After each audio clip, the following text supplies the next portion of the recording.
ಸಾಮಾನ್ಯ ಜನ ಯೋಗ್ಯತೆ ಉಳ್ಳವರು ನಿಂತ್ಕೊಳ್ಳೋದಕ್ಕೆ ಅವಕಾಶ ಇಲ್ಲ. ಅವಕಾಶ ನಿಂತ್ಕೊಳ್ಳೋಕ್ಕಿದ್ರೂ ಸಹ ಅದನ್ನು ಎದುರಿಸೋ ಶಕ್ತಿ ಇಲ್ಲದಂತಾಗಿದೆ. ಇವತ್ತು ಕರ್ನಾಟಕದ ಬಗ್ಗೆ ಪ್ರತಿನಿಧಿಸುವಂತಕ್ಕೆ ಒಬ್ಬ ಯೋಗ್ಯವಾದ ಸಂಸದನ್ನು ನಾವು ನೋಡ್ತಾ ಇಲ್ಲ.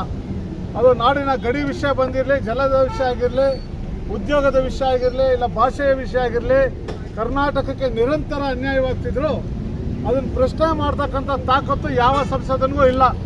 ದೆಹಲಿಯ ಗುಲಾಮರಾಗಿ, ದೆಹಲಿಯ ಏನು ರಾಷ್ಟ್ರೀಯ ಪಕ್ಷಗಳ ಗುಲಾಮರಾಗಿ ಅವ್ರ ಮುಂದೆ ಕೈ ಕಟ್ಕೊಂಡು ನಿಂತ್ಕೊಂಡು ಯಾವುದೇ ಧ್ವನಿ ಇಲ್ದಲೇ ಇರತಕ್ಕಂಥ ವ್ಯವಸ್ಥೆಯಲ್ಲಿ ಸಂಸದನ ನಾಗರಾಜ ಸ್ಫೂರ್ತಿ ಈ ನಾಡಿನಲ್ಲಿ. ಇವತ್ತು ಈ ನಾಡಿನ ಪರಿ ಧ್ವನಿ ಎತ್ತಕ್ಕೆ ಸಂಸತ್ತಲ್ಲಿ ಒಂದು ದೊಡ್ಡ ಧ್ವನಿ ಬೇಕಾಗಿದೆ. ಆ ನಿಟ್ಟಿನಲ್ಲಿ ಬೆಂಗಳೂರು ದಕ್ಷಿಣ ಕ್ಷೇತ್ರದಿಂದ ನಮ್ಮ ನಾಯಕರು ಇವತ್ತು ನಮ್ಮ ಪರ ಅಂತಕ್ಕಂಥ ಪ್ರತಿಯೊಬ್ಬ ಕನ್ನಡಿಗನು ಸ್ವಾಭಿಮಾನದ ಮತವನ್ನು ಹಾಕೋದ್ರ ಮುಖಾಂತರ ನಾಯಕರನ್ನ ಜಯಶೀಲರಾಗಿ ಮಾಡಿ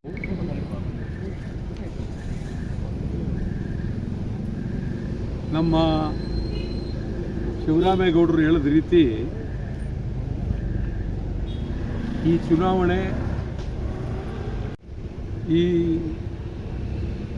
ಚುನಾವಣೆ ಮೆರವಣಿಗೆ ಮೊದಲನೇ ದಿವಸ ನಾಮಪತ್ರ ಸಲ್ಲಿಸುವಾಗ ಒಂದು ರೀತಿ ಮೆರವಣಿಗೆ, ಇದು ಬೋಗಸ್. ಇದನ್ನು ರದ್ದು ಮಾಡಬೇಕು ಸರ್ಕಾರ, ಚುನಾವಣಾ ಆಯೋಗ ಈ ಬಗ್ಗೆ ಭಾಳ ಗಮನ ಹರಿಸಬೇಕು. ನಿಮ್ಗೆ ಹೇಳೋದಾದರೆ ಸ್ವಲ್ಪ ಹೆಚ್ಚು ಕಡಿಮೆ ಚುನಾವಣೆ ಮುಗಿಯುವವರೆಗೂ 10,000 ಕೋಟಿ ಮೇಲೆ ಖರ್ಚು ಮಾಡ್ತಾರೆ ನಾನಾ ದಿಕ್ಕಿನಲ್ಲಿ.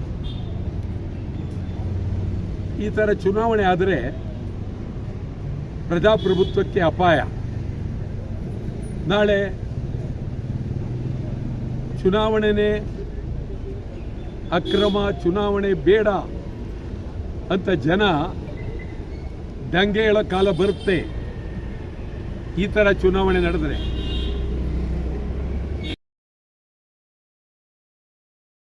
ಯಾರೂ ಇದರ ಬಗ್ಗೆ ಪ್ರಾಮಾಣಿಕ ಚಿಂತನೆ ಮಾಡಿಲ್ಲ. ನಾನು ಯಾಕೆ ನಿಲ್ಬೇಕು ಚುನಾವಣೆಗೆ? ಶಿವರಾಮೇಗೌಡರು ಹೇಳಿದ್ರು, ಯಾರು ಲೋಕಸಭೆಯಲ್ಲಿ ಕರ್ನಾಟಕದ ಬಗ್ಗೆ, ಕನ್ನಡಿಗರ ಬಗ್ಗೆ ಇವತ್ತವರೆಗೆ ಮಾತನಾಡಿಲ್ಲ ಅಂತ. ಸತ್ಯ, ಬಾಯಿ ಬಿಟ್ಟಿಲ್ಲ. ಯಾವ ಪಾರ್ಟಿ ಆಗಿರಲಿ, BJP ಆಗಲಿ, JDS ಆಗಲಿ, ಕಾಂಗ್ರೆಸ್ ಆಗಲಿ, ಯಾವ ಪಾರ್ಟಿಯ ಸದಸ್ಯರು ಬಾಯಿ ಬಿಟ್ಟಿಲ್ಲ. ಈಗಲೂ ಎಲ್ಲ ವಂಶಾಡಳಿತ, ತಾವು ತಮ್ಮ ಬಿಟ್ಟರೆ ತಮ್ಮ ಮಗ, ತಮ್ಮ ಅಳಿಯ, ತಮ್ಮ ಸೊಸೆ, ಇದೇ ಥರ ಕಾಂಗ್ರೆಸ್, BJP, JDS ಎಲ್ಲರೂ ತೀರ್ಮಾನ ಮಾಡಿದ್ದಾರೆ. ಒಬ್ಬೊಬ್ಬರದು ಸ್ವಂತ ಮನೆ ಆಸ್ತಿ ಮಾಡ್ಕೊಂಡಿದ್ದಾರೆ, ಹಂಚ್ಕೊಂಡಿದ್ದಾರೆ ಸೀಟು. ಮಕ್ಕಳಿಗೆ, ಸೊಸೆರು, ಅಳಿಂದಿರು, ತಮ್ಮಂದಿರು ಇವ್ರಿಗೆ ಹಂಚ್ಕೊಂಡಿದ್ದಾರೆ. ಇದು ಒಂದು ಕಡೆ. ನಿಮಗೆ ಕನ್ನಡ ಬೇಕಾ ಬೇಡವಾ? ಕನ್ನಡ ಬೇಕಾ? ಕನ್ನಡದ ಬಗ್ಗೆ ನಿಮಗೆ ಗೌರವ ಇದೆಯಾ? ಸ್ವಾಭಿಮಾನಿ ಕನ್ನಡದ ಬಗ್ಗೆ ನಿಮಗೆ ಗೌರವ ಇದೆಯಾ? ಪ್ರಾಮಾಣಿಕವಾಗಿ ಕನ್ನಡಿಗರ ಬಗ್ಗೆ ಹೋರಾಟ ಮಾಡೋದಕ್ಕೆ,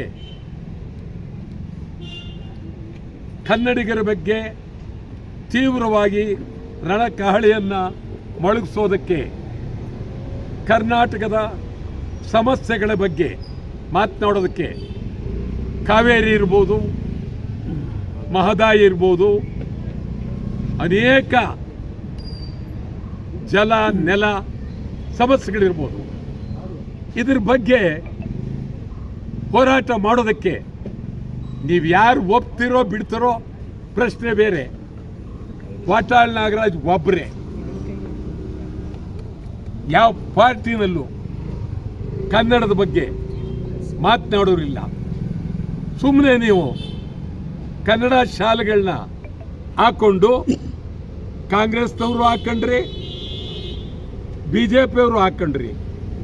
ಕನ್ನಡ ಶಾಲೆ ಹಾಕೋದಕ್ಕೆ ನಿಮ್ಗೇನು ಅಧಿಕಾರ ಇದೆ? ಒಂದು ಕ್ಷೇತ್ರ ಜನಕ್ಕೆ ಕೇಳ್ತೀನಿ, ಕನ್ನಡ ಬೇಕಾ?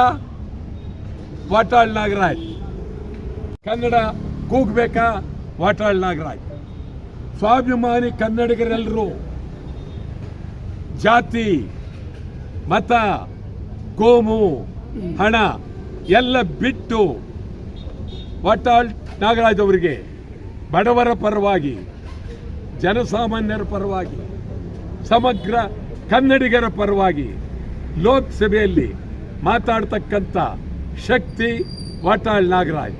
ವಾಟಾಳ್ ನಾಗರಾಜ್ ಅವರನ್ನ ಆಯ್ಕೆ ಮಾಡೋದ್ರಿಂದ ಈ ರಾಜ್ಯಕ್ಕೆ, ಕನ್ನಡಕ್ಕೆ, ಕನ್ನಡಿಗರಿಗೆ ಶಕ್ತಿ ಬರುತ್ತೆ. ನಮಸ್ಕಾರ.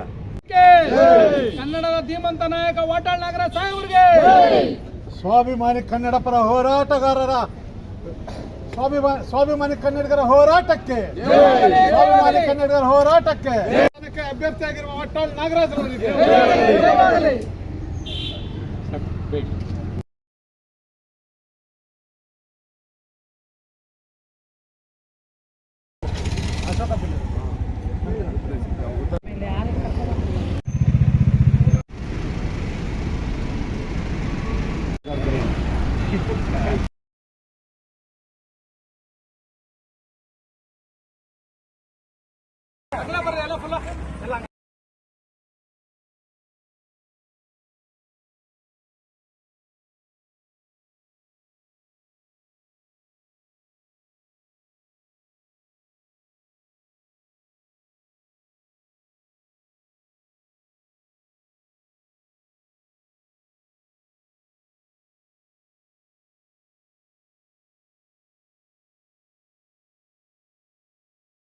ವಾಟಾಳ್ ನಾಗರಾಜ್ ಸಾಹೇಬ್ರಿಗೆ, ಕನ್ನಡ ಚಳವಳಿ ವಾಟಾಳ್ ಪಕ್ಷಕ್ಕೆ, ಸ್ವಾಭಿಮಾನಿ ಕನ್ನಡ ಪರ ನಾಯಕ ವಾಟಾಳ್ ನಾಗರಾಜ್ ಅವರಿಗೆ, ಸ್ವಾಭಿಮಾನಿ ಕನ್ನಡ ಪರ ಹೋರಾಟಗಾರ ವಾಟಾಳ್ ನಾಗರಾಜ್ ಅವರಿಗೆ, ಕನ್ನಡ ಚಳವಳಿ ವಾಟಾಳ್ ಪಕ್ಷಕ್ಕೆ,